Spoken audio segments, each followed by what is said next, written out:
What's up, basketball fans? Today we're diving into something that has me absolutely buzzing, the New York Knicks and their incredible story of resilience.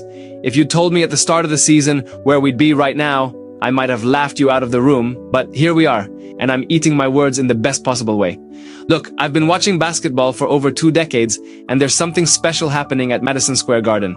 Something that goes beyond stats and box scores. It's about heart, grit, and proving everybody wrong. Remember when the Knicks were the punchline of NBA jokes? When Knicks gonna Nick was shorthand for finding new, creative ways to disappoint? Yeah, those days feel like ancient history now. The transformation didn't happen overnight. This is a team that has weathered injuries that would have decimated other squads. Julius Randle going down. Most teams lose their all-star and fold. Not these Knicks. Jaylen Brunson dealing with foot issues. They adapted. OG Anunoby missing significant time after just joining the team. They persevered. And let's not forget the mental toughness required to play in the New York market. Every loss is magnified, every slump is a crisis, every win is only good until the next game. The pressure cooker that is Madison Square Garden has broken many players, but this group, they're thriving in it. What's truly remarkable is how they've redefined themselves multiple times within a single season. When Randle went down, everyone thought, well, there goes their season. Instead, they rallied around Brunson and discovered new dimensions to their game. When injuries piled up, they didn't make excuses. They made adjustments. I remember furiously deleting my draft tweets about the Knicks' playoff chances after Randle's injury. Talk about a premature evaluation. Now let's break down what's actually happening on the court, because the X's and O's tell an incredible story of adaptation. First, Tom Thibodeau deserves his flowers. I've been critical of Thibs in the past, his minute distributions, his sometimes stubborn rotations, but what he's done with this team is nothing short of masterful. He's taken the defensive identity that's been his calling card and meshed it with an increasingly modern offensive approach. The Knicks' defense has been the foundation. They're physical, they communicate, they rotate, and most importantly, they buy in. Watch any Knicks game, and you'll see 5 guys moving on a string, helping each other, making multiple efforts on the same possession. That's not just coaching, that's culture. But what's fascinating is how the offense has evolved. With Randle out, they've moved away from the ISO-heavy approach that sometimes bogged them down.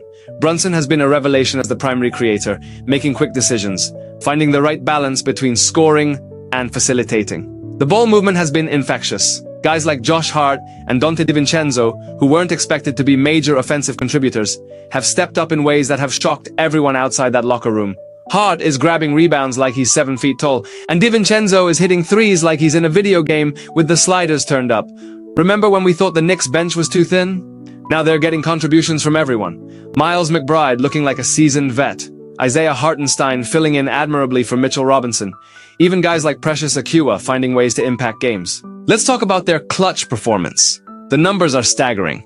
In tight games, this team doesn't flinch. They execute, they get stops, they make free throws. The Garden has become a fortress again, with that crowd reaching decibel levels that probably violate some New York City noise ordinance. What makes this Knicks story so compelling is how they've consistently proven everyone wrong. And I mean everyone, including me. Raise your hand if you had the Knicks as a top-tier Eastern Conference team after Randle went down. Anyone? I'm not seeing any hands up because nobody predicted this. The basketball intelligentsia looked at this roster and saw limitations. They saw a team that would fight for a play-in spot at best. Instead, they've punched well above their weight class and earned the respect of even their harshest critics. And the way they play, the Knicks have become appointment television. They're diving for loose balls in the first quarter like it's Game 7 of the finals. They're celebrating each other's success like a college team. There's an authenticity to their joy that you can't fake. What surprised me most is how adaptable they've been. When they need to slow it down and grind out a win, they can do that. When they need to run and gun, they've shown they can do that too. They're comfortable winning pretty or winning ugly. They just find ways to win. I still remember the collective eye roll from NBA Twitter when the Knicks acquired Josh Hart last season. Another Villanova guy? Is this a basketball team or a college reunion? But the chemistry between the former Wildcats, Hart, Brunson, DiVincenzo, has been undeniable. They have an innate understanding of each other's games that you can't teach. Let's talk about the players who embody this Knicks renaissance, starting with Jaylen Brunson. What can I say about this man that hasn't already been said? He's not the tallest, not the most athletic, doesn't have the longest wingspan, all the physical traits scouts drool over, but he's got something you can't measure at the combine. Heart. Brunson plays with a chip on his shoulder the size of the Empire State Building. passed over in the draft, undervalued in Dallas, and now he's showing the entire league what they missed. His footwork is a basketball ballet, his mid-range game is a throwback masterpiece, and his leadership, off the charts. There was this moment against the Heat. Brunson was clearly in pain, limping after a hard drive to the basket. The Knicks called timeout, and everyone expected him to head to the locker room. Instead, he waved off the trainers, stayed in the game, and proceeded to score 8 straight points. That's Knicks basketball distilled to its essence. Then there's Josh Hart, the Swiss Army knife who seemingly never gets tired. Thibs plays him 40-plus minutes, and he's still sprinting back in transition in the final seconds. The man is a walking triple-double threat who specializes in all the unglamorous parts of basketball. The rebounds, the defensive rotations, the hustle plays. I swear Hart has a personal vendetta against physics. How does someone his size consistently out-rebound 7-footers? It defies explanation. And let's give some love to OG Anunoby. The Knicks' record with him in the lineup is no coincidence. His two-way impact gives them a dimension they were missing. He guards the opponent's best player, hits open threes, and never demands the spotlight. The perfect Knicks player for this era. Oh, and we cannot forget Isaiah Hartinstein, the big man who's stepped up in Mitchell Robinson's absence. His passing out of the high post has added a new wrinkle to the Knicks' offense. Those dribble handoffs, the backdoor cuts, the offensive rebounding. He's been the unsung hero of this run. There's something special about Madison Square Garden when the Knicks are good.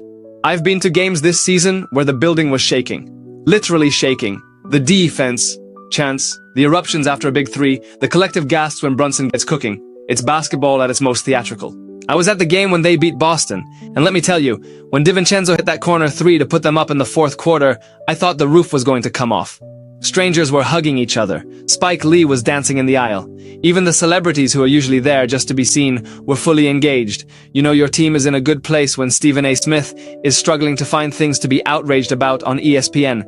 The man built a career off Knicks' disappointment, and now he's just beaming like a proud father. The Garden has become a fortress again. Teams dread coming to play there. The combination of a physical, never-quit team and that rabid crowd creates an atmosphere that's unmatched in the NBA. So where does this leave the Knicks going forward? That's what makes this story even more exciting. This doesn't feel like a flash in the pan. The core is young, they have assets to make moves, and they've established a culture that players around the league have noticed. For years, the narrative was, stars don't want to play for the Knicks. That narrative is dead. Who wouldn't want to play in front of those fans alongside teammates who fight like this? For a coach who, for all his faults, gets his teams to compete at the highest level, the front office deserves massive credit too. Leon Rose and company have made smart, measured moves instead of chasing the splashy headlines. They've drafted well, they've traded well, and they've built a team rather than collecting talent. The next time you watch the Knicks play, look beyond the stat sheet. Watch how they celebrate each other's success. Watch how they communicate on defense. Watch how the Garden responds to their effort. That's the story of these New York Knicks. Resilience personified, expectations shattered, and a fan base reinvigorated. And hey, if you predicted all this before the season, I've got some oceanfront property in Nebraska I'd like to sell you. That's all for today's basketball talk. If you enjoyed this breakdown of the resilient Knicks, smash that like button, subscribe for more NBA content, and let me know in the comments which team you want me to break down next. Until next time, keep balling.